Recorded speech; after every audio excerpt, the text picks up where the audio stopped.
राधे राधे, हरे कृष्णा। कैसे हो आप सभी लोग? आशा करती हूँ आप सभी परम मंगल में होंगे, स्वस्थ होंगे, अच्छे होंगे। सर्वप्रथम आप सभी को सठतिला एकादशी की अनंत और अनंत शुभकामनाएं। जैसे कि नाम से ही प्रतीत हो रहा है, सठ तिला, जिसमें 6 प्रकार से तिल का उपयोग होता है और तिल की महिमा अपरंपार है। बार की बात है कि भगवान विष्णु को बहुत ज्यादा क्रोध आया और जब भगवान विष्णु को क्रोध आया तो उनके मस्तक पे पसीना आ गया। जब उनके मस्तक पे पसीना आ गया तो वो पसीना पृथ्वी लोक पे आके गिरा और जब वो पसीना पृथ्वी लोक पे आके गिरा तब उससे तिल की उत्पत्ति हुई थी। तो तिल की महिमा अपरंपार है, इसलिए तिल के नाम पर ही एक एकादशी का नाम है सठतिला एकादशी, अर्थात 6 प्रकार से तिल का जिसमें उपयोग होता है। पहले तो आप लोगों को क्लियर कर दूं कि जो सठतिला एकादशी है उसका व्रत जो है वो 18 तारीख को रखा जाएगा, अर्थात 18 जनवरी को रखा जाएगा। कैसी होनी चाहिए आपकी दिनचर्या, कैसे सुबह सुबह आपको उठना है, क्या करना है, तिलों का किस प्रकार से उपयोग करना है, तिलों को किस प्रकार से दान करना है, सारी बातें आपको इस वीडियो के माध्यम से देखने को मिल जाएगी। सबसे पहले मैं आप लोगों को बता दूं कि जो एकादशी का व्रत होता है वो एक दिन का व्रत नहीं होता, वो त्रिदिवसीय व्रत की श्रेणी में रखा जाता है। अर्थात 10वीं तिथि की रात्रि से ही सारे नियम लागू हो जाते हैं।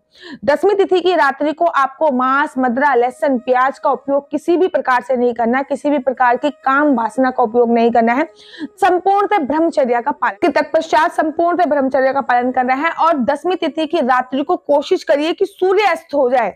जैसे ही सूर्य अस्त हो जाए उसके बाद भोजन का उपयोग ना करें। उसके बाद सुबह सुबह जब एकादशी होती है, एकादशी तिथि वाले दिन आपको ब्रह्म मुहूर्त में उठना होता है। ब्रह्म मुहूर्त में उठने के तत्पश्चात आपको सबसे पहले अपने घर की सफाई करने के बाद, सब घर की सफाई के बाद आपको स्नान करना होता है। अच्छा, मैं हमेशा कहती हूँ कि एकादशी पर किसी भी देव नदियों में स्नान कीजिए। अगर देव नदियां नहीं है तो घर में ही गंगा जल हो गया, यमुना का जल हो गया, सरस्वती जल हो गया, शिप्रा नदी का जल हो गया, कोई भी नदी का जल मिलाकर आपको डालना होता है और आपको स्नान करना होता है। लेकिन आज मैं आप लोगों से कहूंगी कि अगर सठतिला एकादशी है तो आपको किसी नदी का जल नहीं डालना, आपको तिल डाल के स्नान करने हैं। बड़े सारे लोग पूछेंगे दीदी काले तिल डालने हैं, सफेद तिल डालने हैं, कौन से तिल डालने हैं, कृपया करके हमारा संशय दूर करो। तो जब भी पूजा के लिए उपयोग होते हैं तो वो काले तिल का ही उपयोग होता है। हवन के लिए काले तिल का उपयोग होता है, स्नान के लिए काले तिल का उपयोग होता है, दीप दानम के लिए भी काले तिल का उपयोग होता है।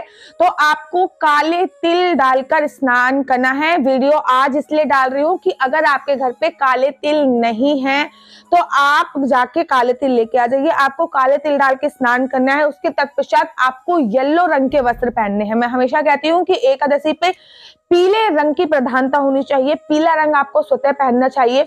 घर में लड्डू गोपाल को उठाना है, अगर लड्डू गोपाल है। अगर लड्डू गोपाल नहीं है तो जो भी देवी देवता की आप पूजा करते हो, विष्णु भगवान का स्वरूप मान के याद करके उनकी पूजा अर्चना वंदना करनी है। लड्डू गोपाल को भी तिल डाल के ही पंचामृत से स्नान करा सकते हैं, सिंपल पानी से स्नान करा सकते हैं, लेकिन तिल का उपयोग होना जरूरी है।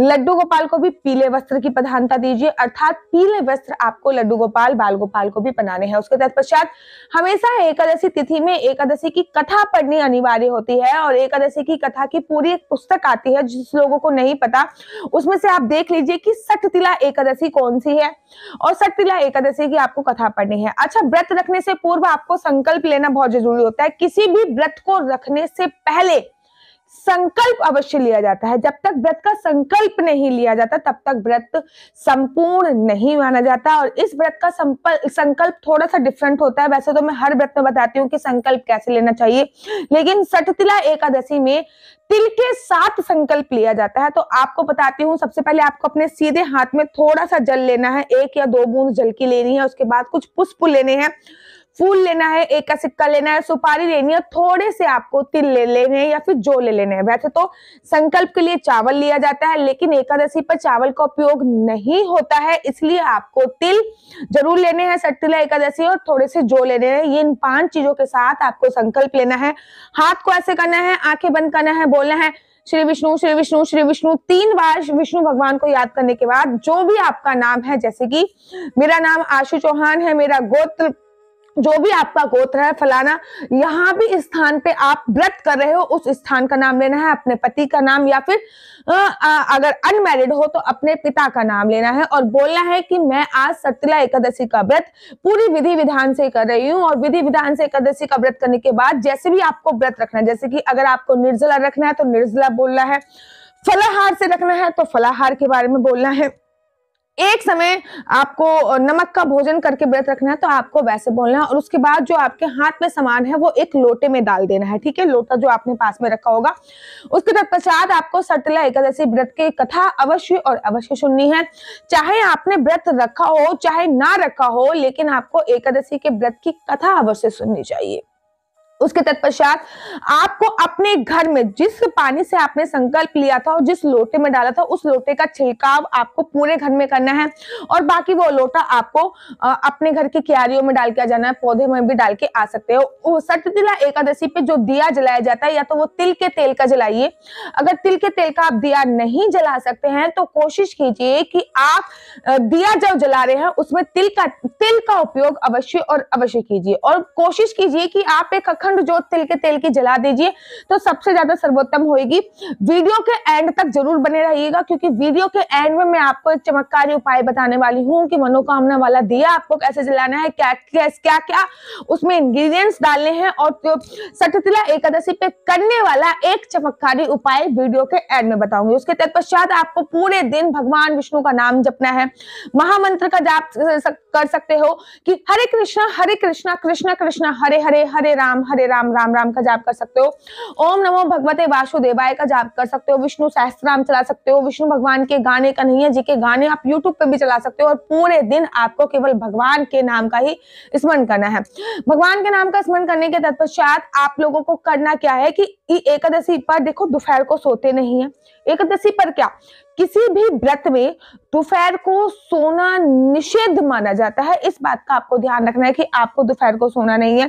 साथ ही के साथ आपको इस बात का भी ध्यान रखना है कि आपको किसी की चुगली नहीं करनी है, निंदा नहीं करनी है, क्रोध नहीं करना होता। जब भी आप एकादशी के व्रत में क्रोध कर लेते हो तो आपका जो पुण्य होता है वो क्षीण हो जाता है, ठीक है ना। क्रोध नहीं करना, किसी की निंदा नहीं करनी है, किसी की चुगली नहीं करनी है, पूरे दिन केवल भगवान के नाम का आपको स्मरण करना है। अब बड़े सारे लोग पूछते हो कि दीदी चाय पी सकते हैं कि नहीं पी सकते, तो डेफिनेटली चाय पी सकते हैं। इस्कॉन टेम्पल वाले नहीं पीते हैं लेकिन मैं भैया पीती हूँ और किसी भी ग्रंथ में नहीं लिखा कि चाय नहीं पी सकते, तो मैं तो पीती हूँ, ठीक है, क्योंकि किसी भी ग्रंथ में इसका वर्णन नहीं है तो इसलिए मैं पीती हूँ। बाकी इस्कॉन टेम्पल वाले नहीं पीते। अगर आप वहां से आपने गुरु दीक्षा ले रखी है इस्कॉन टेम्पल से तो आप मत पीजिएगा, वो आपकी मर्जी के ऊपर डिपेंड करता है।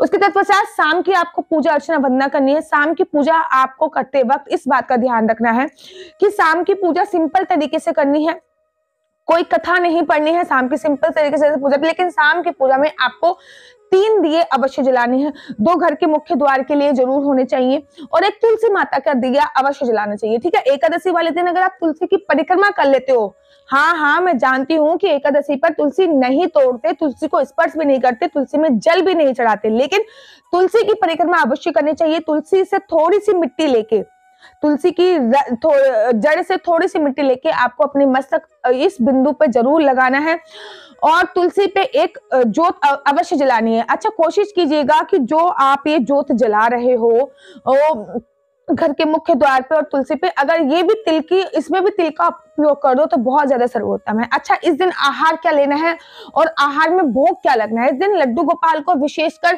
तिल कुटिया का भोग लग सकता है, तिल कुटिया जिसे बोलते हैं, या फिर तिल से बने हुए लड्डू, तिल से बनी हुई कोई भी चीज का आपको भोग लगाना है। दूध में खीर बनाते वक्त उसमें भी तिल डाल देना है, वो आप भोग लगा सकते हो। और आपको तिल का आहार इस दिन लेना है, जैसे कि नाम से ही पता चल रहा है कि तिल का आहार लेना है। और कोशिश कीजिए कि पूरी रात एक अखंड जोत जलती रहे और उसमें आप तिल अवश्य डाल दीजिए, या फिर वो तिल की जोत की भी जला सकते हैं। वैसे तो एकादशी पर रात्रि शयन का भी विधान नहीं है, कम से कम 4 पहर की पूजा का विधान बोला जाता है, लेकिन 4 पहर की पूजा ना कर पाओ तो कम से कम 1 पहर की की पूजा तो करो, एक पहर की पूजा अर्थात 10 बजे तक आपको पूजा अर्चना वंदना जरूर करनी है, भगवान के नाम का स्मरण करना है और उसके तत्पश्चात आपको अगले दिन व्रत का पारायण करना है। देखिए, एकादशी का व्रत संपूर्ण तभी माना जाता है जब आप व्रत का पारायण कर लेते हैं। जब तक आप व्रत का पारायण नहीं कर लेते हैं, जब तक आप व्रत को खोल नहीं लेते, पारायण का मतलब होता है कि व्रत को एक सही समय पे आपको खोलना है, तब तक एकादशी का जो व्रत होता है वो संपूर्ण नहीं माना जाता। व्रत आपको 19 तारीख को खोलना है, अर्थात पारायण जो आपको 19 तारीख को करना है। 19 तारीख को आपको सुबह सुबह 7:30 बजे से लेकर 9 बजे तक के बीच में व्रत का पारायण अवश्य कर लेना है।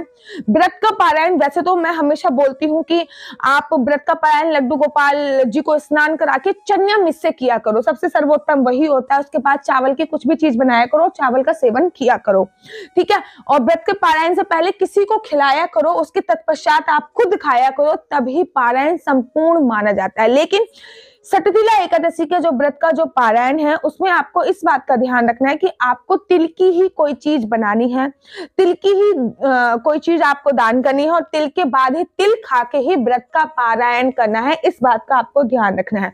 अच्छा, सटतिला एकादशी में 6 प्रकार से तिलों का उपयोग बहुत ज्यादा आवश्यक है।